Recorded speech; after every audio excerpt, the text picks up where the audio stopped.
kila kitu ni wewe mwanachama. Ndio maana unaruhusiwa kufanya matangazo kwenye TV, kwenye redio, kuitangaza hiyo bidhaa. Kampuni ya BF Suma ina bidhaa bora, ina dini na kitu fulani, inatatua changamoto hizi na hizi na hizi.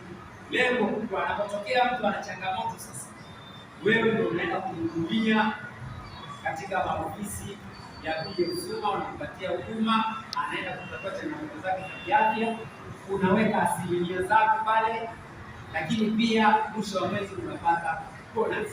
Ndio maana ya BF Suma. Lakini pia BF Suma, hii BF Suma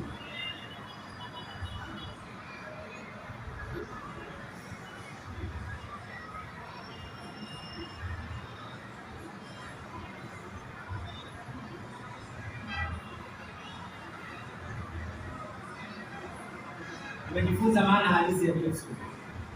Sawa? Inasema BF Suma ni kampuni ya Kimarekani ambayo inajihusisha na uzalishaji wa virutubisho lishe. Sawa? Ni kampuni ambayo inajihusisha, lakini pia ni sehemu ya fursa kubwa sana. Watu wengi wanapata shida, wanapata kufanya kazi za kufanya hawana, lakini kampuni inakuletea